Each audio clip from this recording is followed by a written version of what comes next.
একদম দুৰ্নীতি হয়েছে আমাদেৰ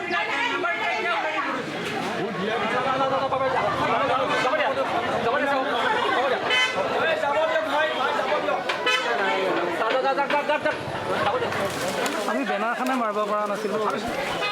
আজি আমাৰ পঞ্চায়ত গঠনৰ কথা আছিলে। আজি হেৰি তাৰিখ আছিলে, আজি 10 তাৰিখ আছিলে।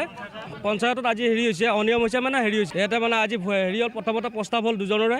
প্ৰস্তাৱ হোৱাৰ পিছত কৈছে শপত গ্ৰহণ হ'ল প্ৰথমতে, তাৰপিছত হ'ল প্ৰস্তাৱ হোৱাৰ পাছত কৈছে এতিয়া ভোট হ'ব বুলি কৈ পেলাই গোটেইকেইজন মেম্বাৰ বাহিৰত ওলাই দিছে। যুঁজবস্তি বাহিৰত ওলাই দিছে।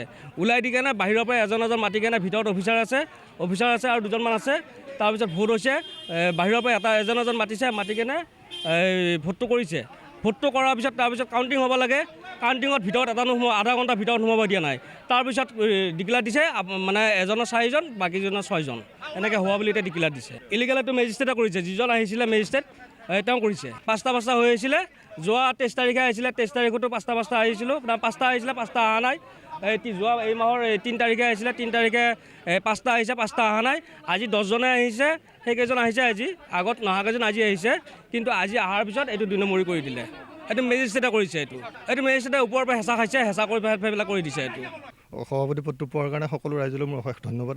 আৰু লগতে মোৰ গোটেই 10টা ৱাৰ্ডৰ যিকেইজন মোৰ আপোনাৰ সতীৰ্থ আছে মেম্বাৰসকল, তেখেতসকলৰ কাৰণে অশেষ ধন্যবাদ। এই ভোট হ'ল আমাৰ প্ৰথমতে আমাৰ 2জন আমাৰ নিৰ্বাচন হ'লোঁ। সভাপতি পদত মই হ'লোঁ আৰু এজনী জুমিয়াৰা বেগম হ'ল। আজি আপোনাৰ 6টা ভোট মই পালোঁ আৰু 4টা ভোট তেওঁলোকে পালে। আৰু দুবাৰ আমাৰ ডেটটো কেঞ্চেল হৈছিলে। প্ৰথম ডেটটো মোৰ কাৰণে কেঞ্চেল হৈছিলে। মোৰ মানে অলপ জ্বৰ হৈ আছিল। আকৌ ছেকেণ্ড ডেটটো আপোনাৰ এই ছোৱালীজনী জ্বৰ হৈ আছিলে, এজন মেম্বাৰৰ। সেইকাৰণে আমি যোৱা নহ'লে। এইবাৰ ফাইনেল আপোনাৰ ভোটিং কৰিলে, ভোটিঙত জয়ী হ'লোঁ আৰু মই লগ হৈ গোটেইখিনিকে লগতে আমি লগ হৈ একেলগে তেওঁলোককো আঁকোৱালি লৈ গোটেইখিনি আমি কাম কৰিম। যিকেইজন ধৰক মোক ভোট দিয়া নাই, তথাপিতো তেওঁলোক গোটেইকেইজনে হৈ আমি একেলগে কাম কৰিম আৰু ৰাইজৰ স্বাৰ্থত। কিছু হুলস্থুলীয়া পৰিৱেশ হৈছিল ধৰক, এতিয়া সেইখিনিতো হ'বই। বিৰোধী ধৰক থাকে, তেওঁ বিচাৰিছে আৰু এইখিনি বাৰু তেনেকুৱা আমাৰ ভিতৰত তেনেকুৱা একো গণ্ডগোল নাই। গণ্ডগোলটো হৈছে পাব্লিকৰ মাজত অলপ হৈছে আৰু তেনেকুৱা।